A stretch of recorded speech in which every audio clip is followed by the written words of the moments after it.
ის რომ საერთოდ ევროპა ოდესმე წარმოადგენდა რამე პოლუსს, მე ვფიქრობ, რომ ეს პოლუსი აღარ არსებობს მეორე მსოფლიო ომის შემდეგ და ილუზია იყო, რომ ევროპა რა იყო დამოუკიდებელი აქტორი. ევროპა იყო გაჭრილი ორად. ეს იყო წითელი ბლოკი და ლურჯი ბლოკი, ამერიკის ბლოკი, ლურჯი და წითელი ბლოკი, საბჭოთა ბლოკი. ჩვენ ვნახეთ, რომ ევროპის საბოლოო, ასე ვთქვათ,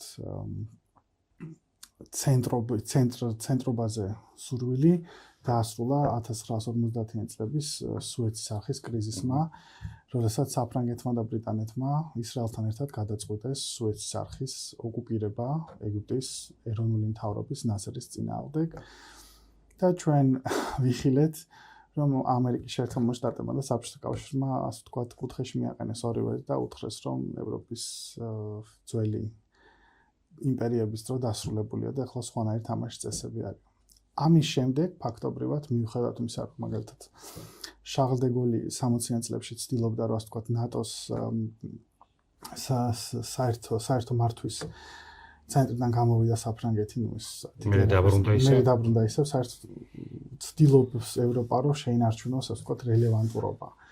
თუმცა მან შეინარჩუნა კეთილდღეობა, სიმდიდრე საუკუნეების მანძილზე აფრიკის, აზიის, ლათინური ამერიკის ქვეყნების, ასე ვთქვათ, რესურსების, როგორც ნედლეული, ისევე ადამიანური რესურსებით მონობით ვაჭრობაც მაგედან მოდის და იმიტომ ყავს უამრავი ადამიანი, მაგალითად აფრიკიდან წაიყვანეს, რომ ადგილობრივი მოსახლეობა დახოცეს და ჭირდებოდათ მუშახელი, იმიტომ ყავს მაგალითად ჩავკანიანი მოსახლეობა იამაიკაზე, იმიტომ რომ იქ ადგილობრივი ინდიელები ფაქტობრივად გაანადგურეს ევროპელებმა და ძალიან მკაცრი იყო ბრიტანული იმპერია, უფრო მკაცრი იყო ვიდრე ესპანური მაგალითად.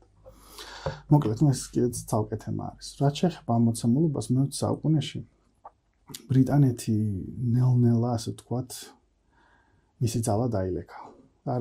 ასევე საფრანგეთიც და მთლიანად გახდნენ დამოკიდებულები ამერიკის შეერთებული შტატების სამხედრო ინდუსტრიულ კომპლექსზე და სამხედრო ძალაზე. მიუხედავად ამისა, ჩვენ ნახეთ, როდესაც ერაყში მეორე არალეგალური შეჭრა მოხდა 2003 წელს, შაკ ჟირაკმაც და გერჰარდ შროიდერმაც გერმანიაში და საფრანგეთში ორივემ, ასე ვთქვათ, ამერიკის შეერთებულ შტატებს ხარი არაუბეს და ამ ავანტურაში არ მიიღეს მონაწილეობა. თუმცა, ბრიტანეთი, როგორც ყოველთვის ამერიკაზე უფრო კათოლიკია, პაპზე უფრო კათოლიკია და ამერიკაზე უფრო მეტად ამერიკულობს ძველი იმპერია მოენატრა და ტონი ბლერის მთავრობა გვერდში ამოუდგა ამ ომის დანაშაულში და საერთაშორისო სამართლის დარღვევაში. აქედან გამომდინარე, დღევანდელი პოლიტიკური კლასი, რომელიც ჩვენ გვყავს, ეს არის დასავლეთ ევროპაზე, აღმოსავლეთ ევროპას მე განვიხილავ.